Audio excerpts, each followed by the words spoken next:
This is Morning Express, and glad that you're here with us on this first day of December 2015. It is now 15 minutes after 7 right here in Nairobi, Kenya, and reaching 11 countries within the region, but also internationally in case you're streaming. Now, it's time for us to go on to person of interest. And our person of interest this morning is one that needs very little introduction to many of us. Why? Because he has been in the news for many, many reasons. His way and style of doing things is not what you'd call conventional. He's not afraid to speak his mind, and he will say what he needs to say, when he needs to say it, how he needs to say it to get the point across. And I'm talking about none other than the man also known as the bullfighter, and that is Dr. Boni Khalwale. And in case you've not met the man before, well, he's in the studio. If you have any questions that you have for him, feel free to tweet them. And the Twitter handle is at Michael G. Gitonga. His Twitter handle is at Boni Mtetezi, and also at KTN News. At K Boni Mtetezi. There you go. That's his Twitter handle. But first of all, just a few of the excerpts of some of the things we know about him. This is Boni Khalwale. Ikiwa serikali haitasikiza sisi watetezi wa wanyonge, mtatumia mbinu ambazo asitakuwa suluhu the problem of Mumias. Mambo ya Kidero, mwenyewe ameniita tuende kotini, nimetengeneza ushahidi. I'm going to meet Kidero. So welcome into the studio, Dr. Boni Khalwale. Great to have you. Good morning. I know waking you up this early is not easy. Is that for you? It's kawaida? It's a normal thing. It's a normal thing. Yes, yes. Wanyonge who are late. Great to have you, sir. Yes. Now let's start off first of all with just your background. Where did Boni Khalwale grow up, and what are some of those things you remember about your childhood? I was born on 5th of August 1960 at Malinya in Kakamega. Went to Malinya Primary School, Musingo High School, Kakamega High School, then went to the University of Nairobi, and thereafter the rest is history. Yes. Did you foresee yourself going into politics as you were, in university, as you were growing up? I have some element of association with politics, in the sense that my mother's nephew was the member of parliament for Ekolomani. So by that very nature, I became alive to political dynamics fairly early, because every time that he was contesting and we were children, we would be forced to go to the home of Seth Lugonzo and camp there. And then immediately I came of age. Not really came of age. When I went to school, I joined debating, which is usually the beginning of a politician, and then went into university student politics. Thereafter, now I had been cut for politics, to the extent that at the age of 22 at the University of Nairobi, we were discontinued for 1 year, 4 months, because we had participated in the coup that removed Moi for 11 hours from power in 1982. That was the first time I made my first political move. And were you involved in the coup? Yes, we were. As students, we were mobilized, and we were sucked in. It was not very well thought out. Unfortunately, some of our leaders lost their lives, Titus and Tungusi. They should not have, because it was not something that was very well thought out. We were just sucked in.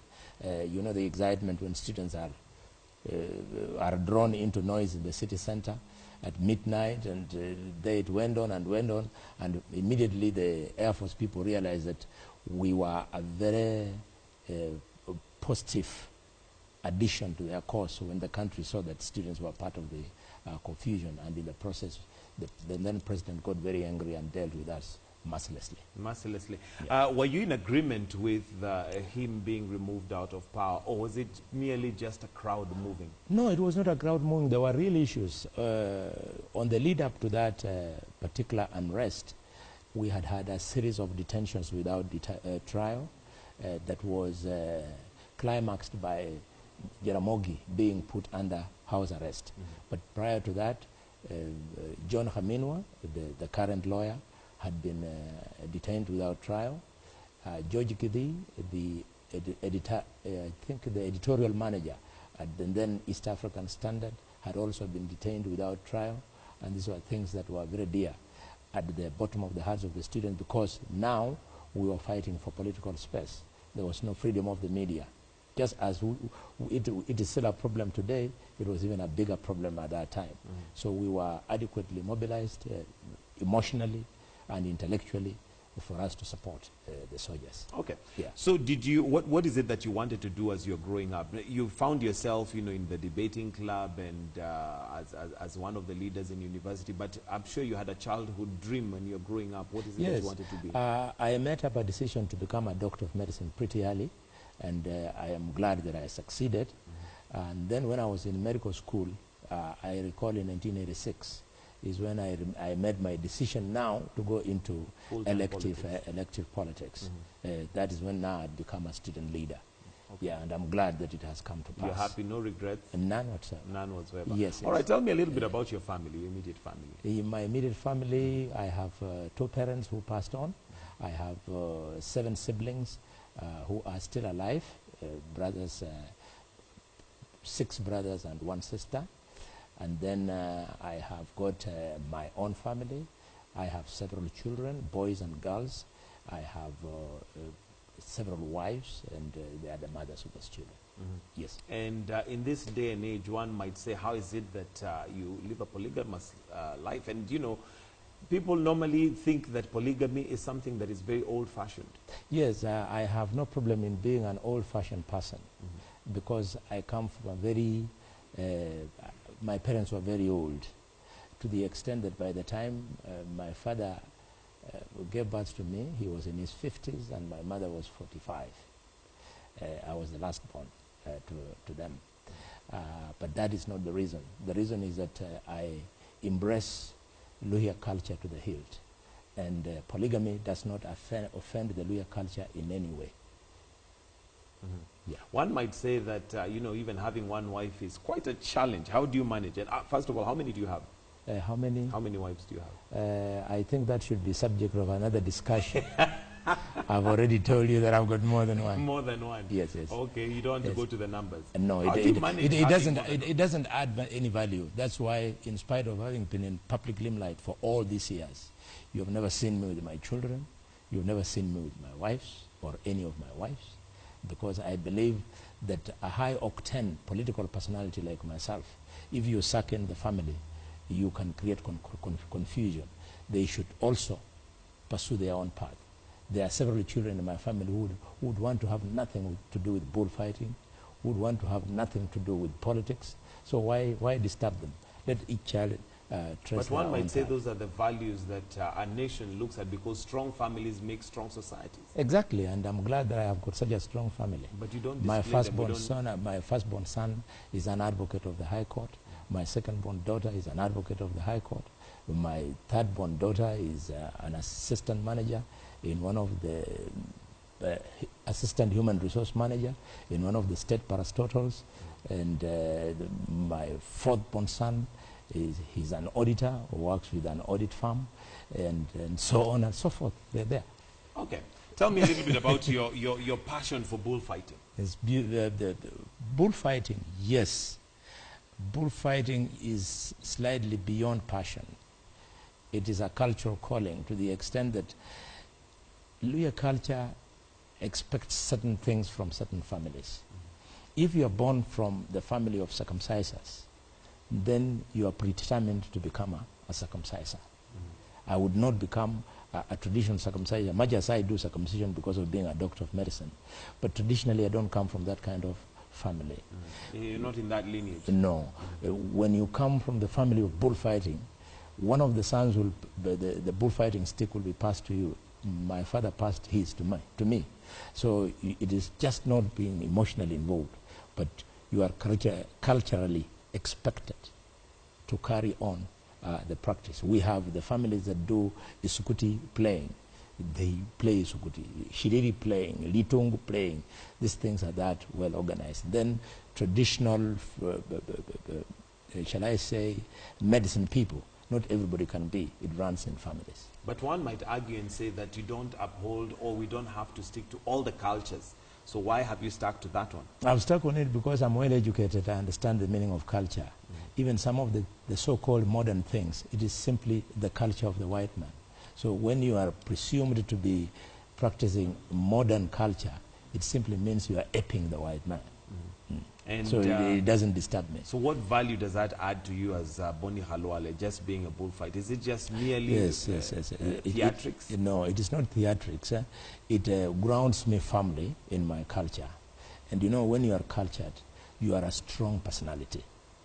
You do not wave. For example, let me give you an example. If you were to come to Kakamega, the society of bullfighting, if you were to go to Bungoma, the epitome of Luya circumcision and Tiriki, you cannot find a single boy who is homosexual. It's not possible. They wouldn't understand because they are firmly grounded in it.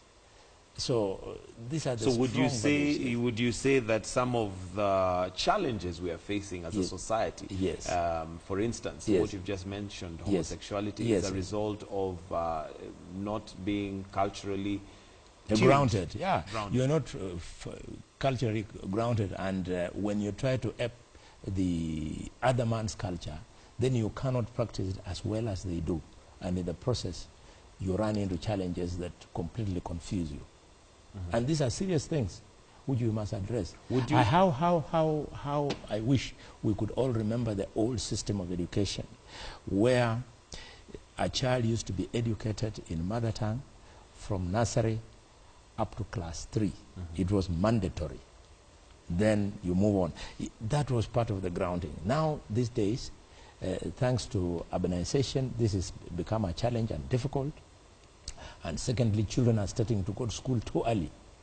So you see, by us, the time we went to school at the age of 7, you had already gone through the school of culture. But you see, when you take a child to baby class at 3 years, they will never learn anything in terms of culture. So would you subscribe to us going back to our cultural roots, and how would we do that?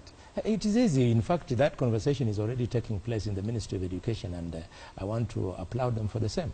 It would be a good thing for children to be taught in their mother tongue in the formative years before now they start getting the modern education.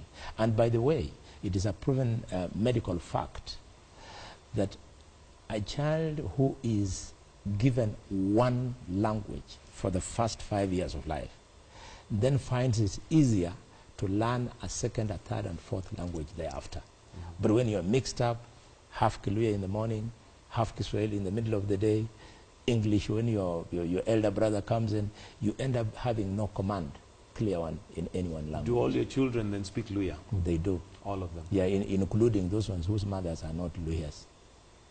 How did you manage to do that? We just speak. Because if the mother is not Luya, then who is speaking to the child? The mother.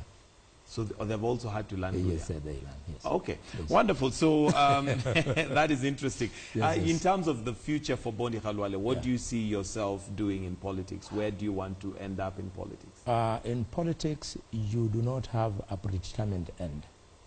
To pretend that you are going to end up being X, Y, Z is to imagine that you have some form of entitlement to national positions. But one needs to plan and have, like a focus. This is what I'm focusing. Yes, currently I'm highly focused, but I was just preempting it so that somebody doesn't think I have a sense of personal entitlement to national positions. National positions are not hereditary. You have to go to the people and ask for their support. I'm glad that I have been receiving the people's support so far. In the next election, we will also be going back. I have changed my mind about being senator. I want to discharge a little bit as an executive now that I've been discharging as a people's representative. And I'm starting this by being the governor for Kakamega. So that's your aim for Thereafter we will, 2017. 2017. Thereafter we will make another decision. This is not to say that I do not have the prerequisite qualifications to become something other than governor. If his fate was to force me, I would still run for deputy president and run for president of the Republic of Kenya. Do you see yourself ever running for president or deputy Yes, president of course. Kenya? Yes, it's just a matter of time. It's just a matter of time. In fact, some of the disappointment I see in the way national events are being managed is the reason why I am in a big run to become... What are some of those disappointments? The biggest disappointment is that we continue to fail, not just in Kenya, but in Africa, to realize that our number one enemy is poor leadership in guiding a nation on the critical issue of governance. And the backbone of governance is a president to know the difference between what is mine and what is ours. What is mine is, for example, when you go into the office, you are told your salary is this much. This is mine. The balance of the money that you control is ours. It is the Commonwealth of the Republic. Let me give you an example. And because he has already sued me, I know he won't sue me another time. The Deputy President has sued me because of the pronouncements I made on the current land SACA. So let me comment on him. His salary is 1.4 million shillings. We know this. He contributes in Harambes in excess of 10 million shillings every month. How on earth would you justify that? One could argue he's in business. He's a businessman. He's got other businesses that he's running. You want to make all Kenyans to laugh at that comment? That is what business would you be running unless you're dealing in drugs and have reason to believe that he's a very religious man? He doesn't do drugs. What business would you be doing that would allow you to be siphoning out of the business working capital and throwing it away at 10 million every weekend? But Boni Mtetezi, the same argument you're making, yes, that what business would you be doing, because it is vague, we don't know. It's the same argument one could make and say, but possibly there is a business one could be doing. Let me tell you, it is serious. And as a professional in the media, never be guarded when you're dealing with corruption. Corruption is a very bad thing. For every 1 million you hear Deputy President Uhuru has donated, he normally accompanies it with another 1 million from the president.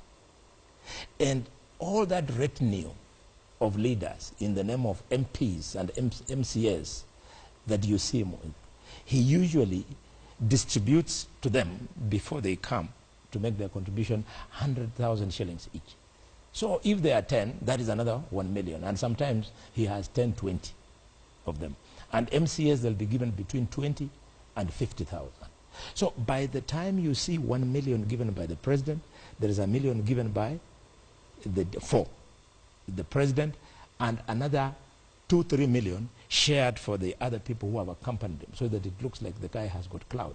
So we are talking about, for example, where you see him recorded as spending 10 million, you might have found that in that particular month, he might have spent 10 times 3. So that is 30 million per month.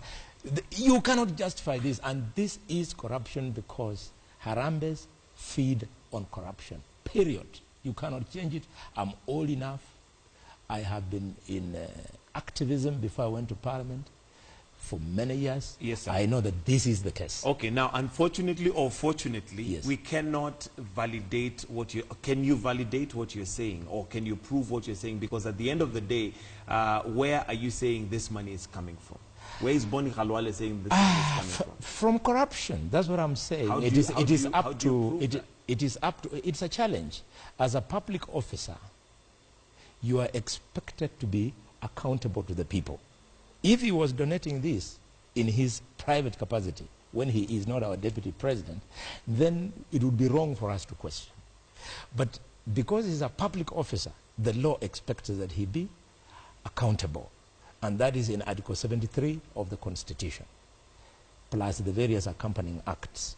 So we are not in any way slandering him. We're just asking him, we challenge you that we fear this could be corruption. Can you clarify? Okay. It is then up to him, sir, to then come out and say, this is the source, and therefore I'm a clean man. So it's more of a question to the Deputy President, where is the money coming from? It's not an accusation that it is money that is corruptly. Exactly. It's a question, and it is him to now justify.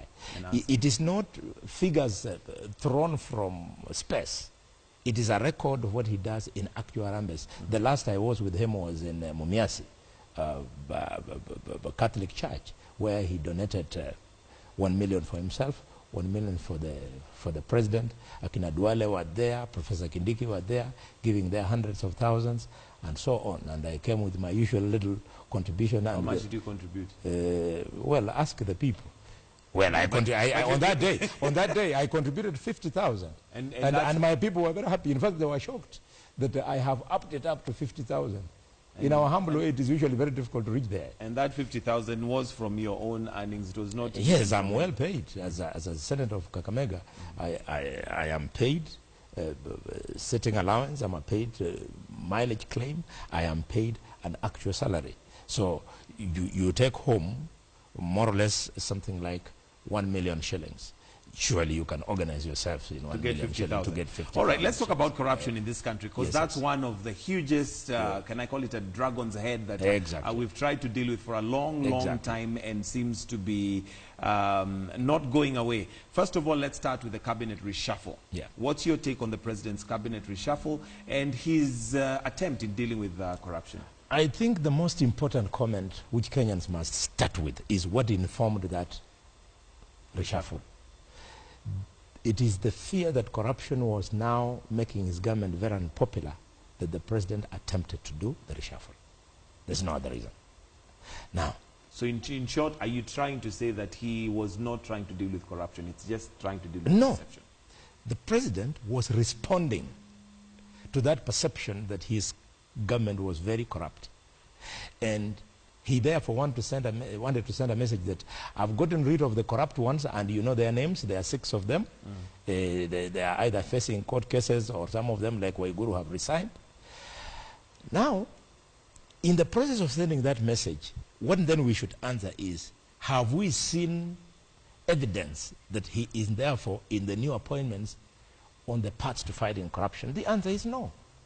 Why? Because now when you analyze, you find what he was actually doing was political expediency to try and up his chances in various regions and communities for his chances of re-election in 2017. This way. In Kericho, the Kipsigis community was starting to look like Isaac Ruto, the governor, was overpowering everybody. So he thinks that by raising Keter to be somebody who is a member of the executive, then he will have another powerful person to counter Isaac Ruto. How I wish he had asked political analysts. They would have told him he won't get it. In fact, when Keter was senator, he was more active politically. Well, he'll control state resources now that he's a minister. Energy is a very resourced docket. However, the constitution does not expect him to do a lot of politics. So now Isaac Ruto will have a field day. So on that one, he has fallen flat on his face. Secondly, the appointment of Chunjuri. People might think he wanted to fight corruption in devolution. No. Chunjuri is a headache to Uhuru. Unknown to Kenyans, Chunjuri leads something called the GNU party. And this GNU party is actually the one that was giving Uhuru sleepless nights. Not many Kenyans know that TNA did not get any political leadership, serious, in Nyeri. Chunjuri, being from Laikipia, they are originally from Nyeri. A gubernatorial position, TNA did not get. Senator, TNA did not get. And many MCAs and so on and so forth. So the president wants to ameliorate the process by appointing the boss of GNU, so that then GNU gets swallowed and goes into jail. Okay. And then finally, at the cost, Dan Kazungu. Dan Kazungu is an ODM member of parliament. So what befell TNA in Kajiado when they appointed Ngaiseri is waiting to befall TNA in the uplifting of Dan Kazungu. Okay. So he has achieved nothing. He's playing politics, he's not fighting corruption. So in short, what you're saying is that the Jubilee government is not interested in fighting corruption from what they have seen. You've not seen not in the list, they are not. Question, if it was you, what would you do if you were in their position of fighting corruption? What is it that you would do differently to fight corruption in Kenya? If I was responding to the need to reshuffle cabinet in order to fight corruption, then I would appoint people. It doesn't matter that you appoint them from the National Assembly or the Senate or wherever.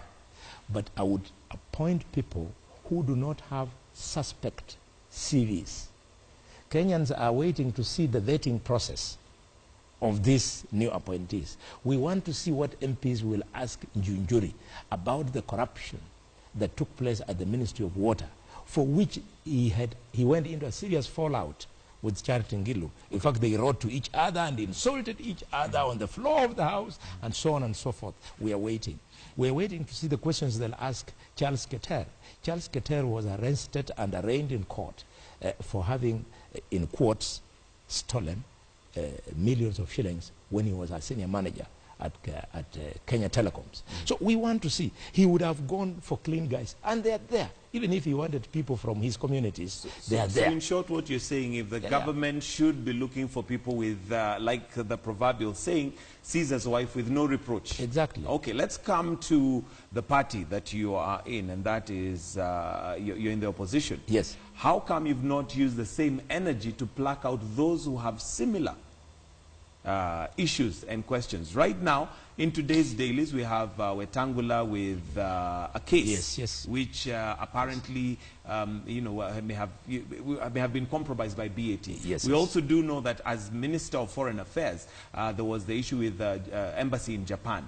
On top of that, we do know that there's a case that is pending where he may lose his seat as senator with issues of bribery. How come the opposition has not used the same energy to make sure that even within your leadership, you have leaders who are with no reproach, just like Caesar's wife? I want Kenyans to understand where is the position, where is the opposition, and where is Jubilee. Where the opposition has got the biggest say, it is in A, the court of public opinion, and B, in the legislative arm of government. Period. The opposition has no other voice. Now, when you are in the legislative arm of government, you do exactly what you see us doing, both in public and also on the floor of parliament. In the court of public opinion, you galvanize the public on topical national issues that require attention. When it comes now to those who are in the executive arm of government, it is the executive arm of government which is responsible for implementation. So if we have spoken on the issue of corruption and pointed out people who are corrupt, we cannot go any further than that because we are not in control of implementation. It is the executive that controls the CID, that controls the DPP, that controls the Ethics and Anti-Corruption Commission. So if the executive was with the same energy as CORD, then they would be moving beyond just the fact that you have spoken about it, walk the talk, and implement. But they say charity begins at home. Yes. So really we should see the opposition also saying, look, okay, let me we are government in waiting. And as government in waiting, we have a clean house here. Anybody that has any questions, let's not have them on board as our leaders. Because these are the same leaders who are going to lead the country should the opposition take over the government. Precisely. And I want to refer you to two strong statements I've made. I am currently strongly in defense of Wetangula on the issue of mention of IEBC. And I am also one of the people who are on record, having spoken on the issue of Wetangula, having been involved in corrupt deals at the Tokyo embassy. And what is my position? My position, I have been urging the executive to use due process to deal with Wetangula. If it is true that Wetangula bribed voters, that's a criminal offense. He should not be subjected to any other process other than being arraigned in court and charged with a criminal offense of bribery. Instead of them doing that, so that that is concluded after being heard, instead they run to a civil process that took place in a petition and they say that is proof. That is not proof. You have to go to a criminal process that, as the lawyers put it, that allows the senator to be subjected to prove beyond may I conclude? To be subjected to prove beyond a reasonable doubt. You cannot end the career of a person, be it in bullfighting or whatever, when you have not given him the due process. That's what we are saying. Look at what Professor Kithu said. I was shocked how a professor of law could say that they have decided he has advised his legal opinion that IEBC should give Wetangula a hearing so that Wetangula can explain himself out, failing which he'll be struck out. That is not due process. IEBC is not the Supreme Court, it is not the High Court, it is not the Court of Appeal, it is not a district resident magistrate's court. They should subject Senator Wetangula to the due process, i.e. So put him as far to as a criminal trial. As far as Dr. Boni Khalwale is concerned, yes. Wetangula is guilty. I mean, is innocent. I take is innocent Yes. until proved guilty. Yes. So why do you apply a different notion for Waiguru, for example? That Isn't she innocent until proven guilty? what have we said? We have not said jail Waiguru. Yes, but we you- have never but said. you asked her We to- have said. Yes, you we have have said. to step aside like the rest. Can I repeat? We have not said that jail Waiguru. We have said that Waiguru step aside so that the due process can commence. I.e., you cannot investigate an officer who is in the same office that you are investigating. There is information, his secretary, the T-girl, everybody, the office messenger have, but because of the presence of the boss, they intimidate. I am the one who said Wetangula should step aside so that he could be investigated for Tokyo. He stepped aside. And after he stepped aside, due process took place and he was returned. So what contradiction is there? So Waiguru, she did very well to resign, but only that she did it too late. We were not asking for too much. If Wetangula was in an executive position, we would be saying that because of the IEBC question, he should step aside to be investigated. Thank God he is not. So they can go there, do their investigations while he's still representing the people of Bungoma. Okay. We'll come to your stand on Mumias Sugar and Yes, also a row that you had with the governor for Nairobi, Yes, Evans yes. Kidero. Yes. But just a reminder of what Boni Khalwale is on record saying regarding corruption. And here we have it.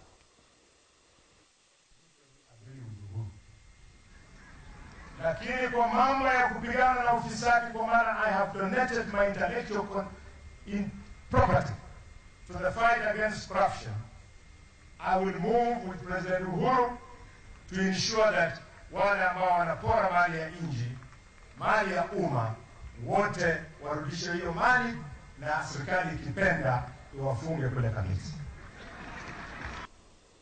What exactly did you mean with those statements? Exactly. That is coming shortly after the President addressed a joint sitting of the two houses of Parliament. Right. And we were very happy with him. So we were saying, this is it. We will support you. You now have made the first positive step. But what has come to pass? That was supposed just to please the public. It was the PR that the Jubilee government is well known for. As soon as they did that, we thought they were on course.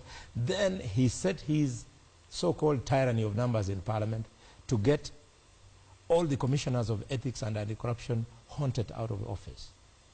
And then they killed Ethics and Anti-Corruption Commission. So things could not move. A very big disappointment. Now that that has gone down, they have now decided to go to another PR range, and therefore they have brought this reshuffle, which I've already discussed. Okay. I want to come to some of the questions that are coming through via Twitter. There are quite a number. But before we go there, let's talk about Mumias Sugar Company. Yes. And there are claims from some of your critics Yes, yes. that you received money from Kidero to sort out the issue that was there. Yes, yes. And what he was going to sue you for in regards to the statements you made about him. Yes. Is that true? Or what would you like to say about that? One, I stand by every remark I made concerning Governor Kidero.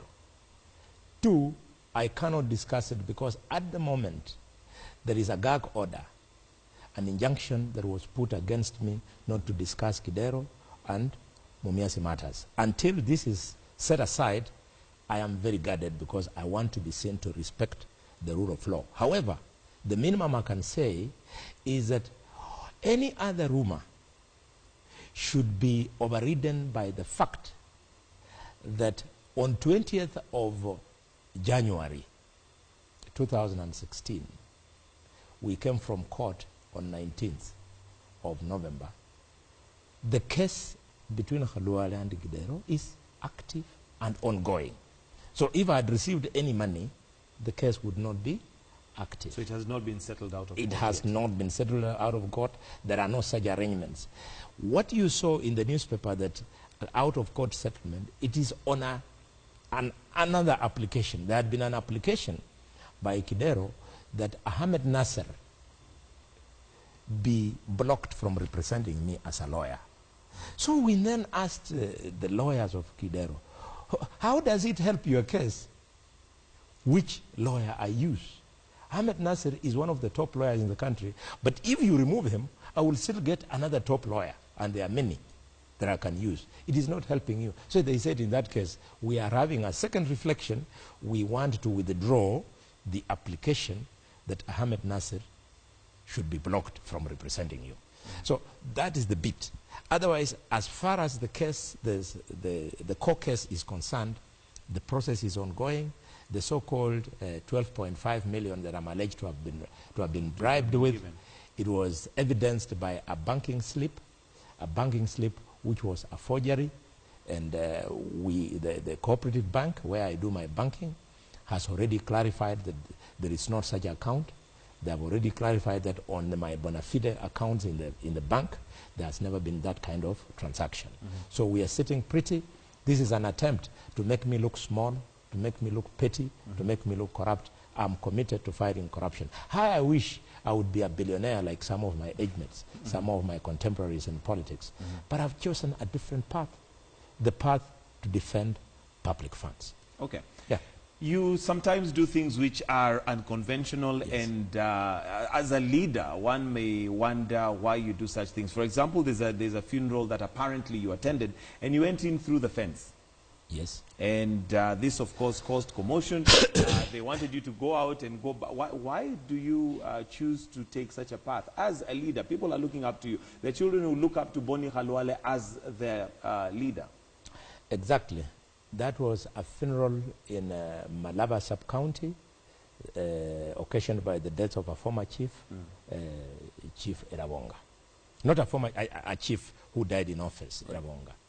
It was amazing that the Star newspaper, which sometimes it's hard to know whether it operates as alternative media, gutter press, or conventional media, it then came up with that story, which was manufactured from nowhere. So you didn't go through the fence? We did not go through the fence, but to make people happy, I want you to know that we have since sued the Star for this particular slur and slander, because it was a lie. Why would the bullfighter go through the gate, the fence? In any case, when the bullfighter arrives in a function like that, it's usually a case of pandemonium, so to speak. The youth run, the women sing, the men, you cannot therefore divert yourself through the fence. You go through the real function. So it is this imagination that we carry around our cloud that sometimes offends our competitors to the extent that they would want to maybe pay section of the weak media to be unethical and unprofessional. Okay. All right, let me go to some of the questions that are coming through. We have Francis Abuti, and he says, ask Boni Mtetezi why he wants Mudavadi back in ODM, whereas he was one of the ones who vocally advised him out. Thank you. Mudavadi is well advised not to join ODM. I would not advise Mudavadi to join ODM at all. He has done the right thing. He has formed ANC. If I had not stood my ground at the cost of almost losing my seat as senator in confirming to Mudavadi that UDF was not his party, it was prearranged to mess his political career, Mudavadi would still be in UDF now. So I'm glad that he heed our advice and he has formed ANC. Mudavadi strengthen ANC. You never know who else will join you, but people will join you after you have proven yourself. Having formed ANC, Mudavadi should now delink himself from Jubilee and come and join the opposition, because he is not in the government, to join the opposition. And the opposition in Kenya is called the Coalition for Reforms and Democracy. He joins that coalition as ANC. He will fight for his space from within. But to tell us that he's going to form some Mongorel called a third force, not in Kenya. The election of 2017, just like the election of 2007, 2013, 2002, will always be two-horse races. What is your feeling on the Okoa Kenya bill? The Okoa Kenya bill, we are the drafters of the bill. We are the ones who are driving the bill. It is the future of the country. That is why you have seen quickly, Jubilee has agreed with us, lakini shingo upande. Instead of just saying we support Okoa Kenya, they are saying Boresha Katiba. They are just simply agreeing shingo upande. So that's the future of the country. All right. And I want to thank them for joining. For doing that. Yeah, All yes, right, yes. we have Sambalaka who wants to know, or rather your comments on the issue of mismanagement at PGH Kakamega. Yes, it is very sad. We have come out strongly. Unfortunately, two ladies, one a university student, another one a petrol attendant, Elizabeth Akala, and the other one, Abigail, they lost their lives. They didn't lose their lives because they had to. The reason, members of the public, why hospitals were invented, or rather, to be precise, why maternities were invented by scientists, it is for the very reason that scientists did not want babies to die at birth, and worse off, mothers to die at birth. That was the reason why maternities were invented. So in Kakamega, it is the failure of the Oparanya health management system that is the reason for that death. Why? He is sitting on hundreds of millions, and if time will allow, I'll go in quickly, hundreds of millions that have come from devolution to go and fund the health sector. He's sitting on those millions. They are on the account as we speak now. Instead of using those funds to hire enough nurses. In that hospital, I have run that hospital before as an MOH in Kakamega. It has got a capacity of 920 nurses. Oparanya has employed only 200. When you ask him, employ more, he says that there is a capping on the amount of money you can use on employees, so I can only employ those many nurses. A lie, because he has enough money. Instead of employing nurses, he then employs youth militia who accompany him in the name of... we need to wind up, but what have you done to ensure that something is done about that? Because really, as much as if he's sitting on those millions and you know that, what are you doing to ensure that Kakamega is a better place to live in? Yes, we have summoned him to the Senate to come and be accountable. First, we invited him 3 times according to the law. He didn't come. And then we summoned him. He didn't come. And now the Senate has written to the Director of Public Prosecutions so that he's arrested and either frog-marched to come to the committee to be accountable, or he is charged in a court of law for contempt of court. So would you say that Oparanya is single-handedly, more or less, failing Kakamega? Once leadership fails, whether it is collective or single-handedly, the entire system fails. Let me give you an example. We need to wind up. Yes, very let me briefly, give you an example very quickly. Because Kibaki, unfortunately, he was not so well.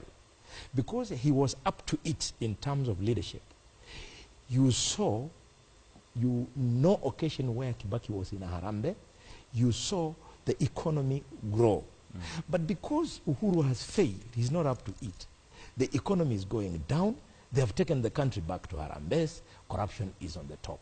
So it is always the issue of leadership failure. Okay. All right, Boni Mtetezi, we'll have to wind it up right there. An hour is so short with you. There's so much that we could have discussed. But thank you very much for coming into the studio.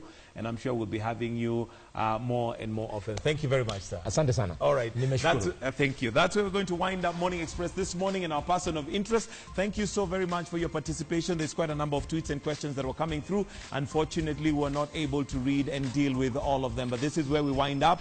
But do stand by. We've got News Hour coming in just a bit.